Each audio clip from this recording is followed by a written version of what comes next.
멤버십 가입 그리고 구독, 좋아요 감사합니다. 여러분, 오늘 제가 드릴 말씀은요. 단순한 뉴스 분석이 아닙니다. 제가 지난 3년 동안 계속해서 예측해왔던 거대한 그림, 바로 금융 OS의 본체가 드디어 세상의 모습을 드러냈다는 이야기입니다. 월가와 미국 규제 당국이 완벽하게 손을 잡고 이 시스템을 가동하기 시작했어요. 그리고 이 거대한 시스템의 심장, 유일한 해답이 바로 파이의 KYS, 서비스형 KYC라는 결론에 다다르게 되실 겁니다. 자, 그럼 그 거대한 설계도를 지금부터 함께 파헤쳐 보겠습니다. 최근에 핀센의 규정이 바뀌었다, FDIC에서 무슨 법안을 이행한다, 월가가 온체인 상품을 만든다, 이런 뉴스들 많이 보셨죠? 이 화면에 흩어져 있는 뉴스 조각들처럼 아마 대부분은 이걸 그냥 따로따로 일어난 일이라고 생각하셨을 거예요. 하지만 이건 절대로 우연이 아닙니다. 이 모든 건요, 수년 동안 물밑에서 치밀하게 준비되어 온 새로운 금융 OS라는 거대한 설계도의 톱니바퀴들이 마침내 제자리를 찾아서 딱 맞물리기 시작했다는 첫 번째 신호탄입니다. 우리는 지금 단편적인 뉴스를 보는 게 아니에요. 미래 금융의 청사진 그 자체를 목격하고 있는 겁니다. 네, 맞습니다. 이건 뉴스가 아니라 설계도입니다. 우리는 지금 앞으로 펼쳐질 금융 세계의 밑그림을 해부하고 있는 거예요. 이 설계도를 보면 규제, 자본, 그리고 가장 중요한 신원이 어떻게 하나의 거대한 시스템으로 합쳐지는지가 보입니다. 이 흐름을 정확히 읽는 것, 이게 바로 미래 부의 지도를 손에 넣는 열쇠가 될 겁니다. 자, 그럼 이 거대한 금융 OS를 떠받치는 첫 번째 기둥부터 한번 볼까요? 바로 새로운 규칙입니다. 미국 정부가 기존의 그 복잡하고 두꺼운 서류 뭉치에서 벗어나서 얼마나 정밀하게, 마치 외과 수술하듯이 금융 규칙을 완전히 새로 디자인하고 있는지 그 핵심을 들여다보겠습니다. 자, 이 슬라이드, 이거 정말 중요합니다. 불타는 서류 더미에서 시작해서 세 개의 거대한 필터를 거치니까 아주 정밀한 광선이 딱 나오죠. 이게 바로 지금 미국 규제 변화의 본질을 정확하게 보여주는 이미지입니다. 이건 규제를 그냥 강화하거나 풀어주는 차원의 이야기가 아니에요. 기존의 비효율적이고 구멍 많던 시스템을 완전히 걸러내서 자신들이 100% 통제할 수 있는 새로운 금융 인프라만 남기겠다. 이런 초정밀 필터링 과정인 거죠. 그럼 이 필터 하나하나가 뭘 의미하는지 자세히 뜯어보겠습니다. 첫 번째 필터, 핀센의 변화입니다. 옛날에는 은행들이 자금 세특 방지한다면서 그냥 서류 체크리스트만 잘 채우면 땡이었어요. 근데 이제는 실질적인 효과, 위험 기반 접근이 핵심입니다.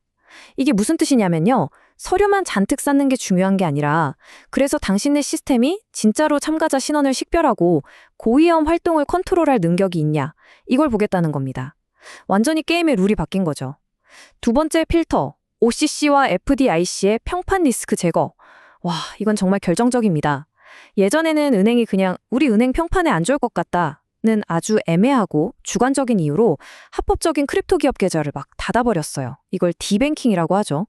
그런데 이제 그런 말도 안 되는 기준을 없애고 오직 객관적이고 통제 가능한 위험만 보겠다고 선언한 겁니다. 즉, 정치적인 이유로 특정 산업을 밀어내는 시대를 끝내고 규칙만 지키면 누구든 들어올 수 있도록 문을 열어준 셈이에요. 마지막 필터는 FDIC의 지니우스 법안입니다.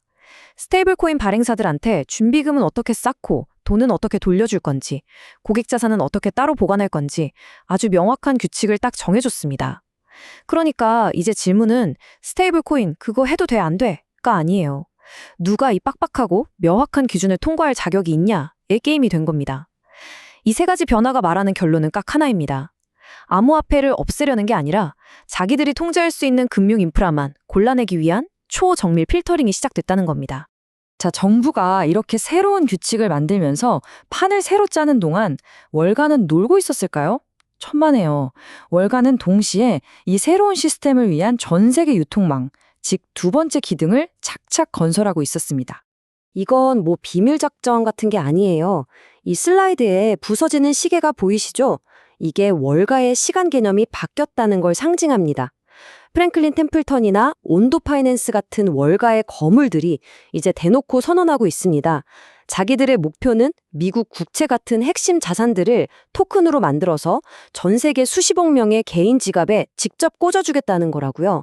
이건 기존의 국경, 영업시간, 중관상인 같은 장벽을 다 부숴버리고 금융 제국의 새로운 유통망을 깨갔다는 공개적인 선전포고나 다름없습니다.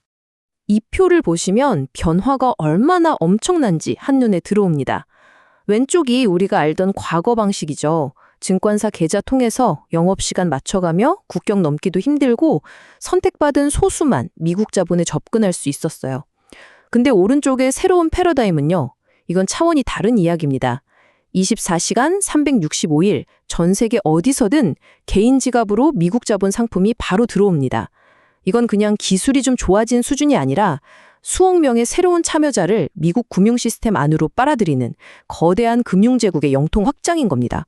좋습니다. 지금까지 우리는 정부가 만든 새로운 규칙, 그리고 월가가 만든 새로운 유통망, 이 두 개의 거대한 기둥을 확인했습니다.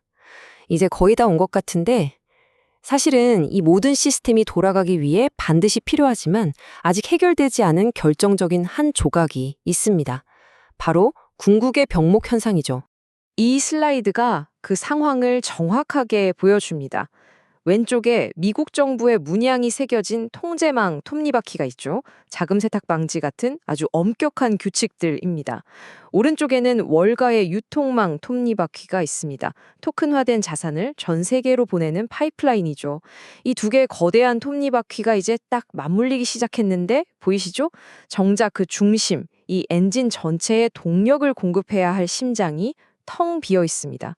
가장 중요한 세 번째 톱니바퀴가 빠져 있는 거예요. 바로 이 질문이 모든 것의 핵심입니다. 블록체인 위에서 금융상품이 전 세계 개인 지갑으로 뿌려질 때 도대체 그 지갑 뒤에 있는 사람이 누구인지 어떻게 증명할 거냐는 거죠. 이 거대한 엔진을 돌릴 마지막 톱니바퀴, 그 정체는 대체 뭘까요? 그 정답은 바로 신원, 아이덴티티입니다. 코인 가격이 오르냐 내리냐에만 목숨 걸던 투기의 시대는 이제 끝났습니다. 이제 완전히 새로운 전쟁, 바로 신원 패권 전쟁이 시작된 겁니다. 이 금고 이미지가 보여주듯이 이제 게임의 본질은 더 이상 초당 거래 속도, TPS 경쟁이 아니에요. 진짜 승부는 딱 하나입니다. 전 세계적으로 확장이 가능하면서 동시에 미국 정부와 은행이 요구하는 까다로운 조건들, KYC, KYB, 자금 세탁 방지 같은 것들을 완벽하게 만족시킬 수 있는 신원 인증 레이어를 누가 장악하느냐, 바로 이 싸움입니다. 이 표를 보시면 게임의 룰이 어떻게 바뀌었는지 아주 극명하게 보입니다. 과거 코인 투기 게임에서는 탈중앙화, 익명성 이런 게 멋있어 보였죠. 지갑은 그냥 추적 불가능한 주소였고 거래소 상장 많이 하고 TPS 빠르면 성공한 거였습니다. 그 결과는 뭐였죠? 은행에서 쫓겨나는 거, 디뱅킹이었죠. 하지만 앞으로의 신원 패권 게임은 완전히 정반대입니다. 핵심 가치는 규제를 잘 지키고 검증이 가능하냐는 겁니다. 지갑은 검증된 사람, 검증된 기업의 것이어야 하고 성공은 얼마나 많은 사람과 기업이 KYC, KYB를 등록했는지, 제재 능력이 있는지로 측정됩니다. 그리고 그 결과는요? 새로운 금융 OS의 핵심부로 편입되는 겁니다. 자, 이제 무대는 완벽하게 세팅됐습니다. 정부의 새로운 규칙, 월가의 새로운 유통망, 그리고 그 둘을 연결하기 위한 신원이라는 거대한 병목 현상. 바로 이 결정적인 순간에 처음부터 이 문제를 풀기 위해 태어난 단 하나의 존재가 새로운 금융 OS의 본체로서 드디어 그 모습을 드러냅니다. 그 주인공은 바로 파이 네트워크입니다. 여러분, 파이는 그냥 스마트폰으로 코인 채굴하는 앱이 아닙니다. 그건 미국 주재가 가장 목마르게 찾고 있는 바로 그 조건. 검증된 참가자 레이어를 장악하기 위해 설계된 거대한 신원 인프라입니다. 파이는 지금 이 신원 패권 전쟁의 주인공으로 수면 위로 떠오르고 있는 겁니다. 파이의 구조가 왜 유일한 해답인지 이 슬라이드가 아주 명확하게 보여줍니다. 이게 바로 프로토콜 자체에 새겨져 있는 결합된 삼위일체 구조예요. 개인을 위한 KYC, 사업자를 위한 KYB, 그리고 비수탁 지갑. 이 세 가지는 파이에서 선택하고 말고 할 수 있는 기능이 아닙니다. 여기 굵은 강철 케이블처럼 서로 절대 떨어질 수 없게 엮여서 프로토콜 운영 규칙 그 자체가 된 겁니다. 개인은 KYC, 사업자는 KYB를 통과해야만 메인넷 지갑을 쓸 수 있어요. 이건 그냥 앱 기능이 아니라 시스템의 DNA, 뼈대 그 자체인 거죠. 그리고 파이의 진짜 비전은 여기서 한 발 더 나아갑니다. 바로 KYC를 서비스로 제공하는 KAS, 서비스형 KYC라는 개념입니다. 이 슬라이드가 보여주듯이 파이의 신원 확인 기능은 그냥 파이 생태계 안에서만 쓰이는 게 아니에요. 이건 제재명단 확인, AI와 인간 검증자의 결합, 각 나라별 규제 지원까지 다 포함하는 하나의 거대한 금융 인프라로 설계됐습니다. 쉽게 말해 전 세계 어떤 금융 서비스든 파이의 KAS를 그냥 레고 블럭처럼 가져다 탁 꽂기만 하면 바로 규제 준수가 끝난다는 얘기예요. 강력한 플러그인 컴플라이언스 솔루션인 셈이죠. 이게 그냥 말로만 하는 게 아니라는 증거가 바로 이 숫자들입니다. 압도적이죠? 2026년 4월 기준으로 이미 1,800만 명이 넘는 사람들의 신원 검증을 마쳤고 1,000만 명 이상의 인간 검증자 네트워크가 돌아가고 있으며 5억 2,600만 건이 넘는 검증 작업을 성공적으로 처리했습니다. 결론은 명확합니다.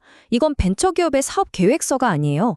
현존하는 그 어떤 단일 시스템도 이 정도 규모의 실제 검증 데이터를 쌓지 못했습니다. 파이는 이미 글로벌 스케일의 작전을 끝마친 거인입니다.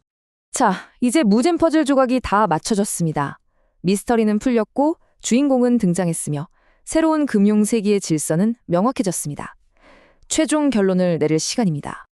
이 비교표가 바로 논리적인 최종 일격, 노카웃 펀치입니다.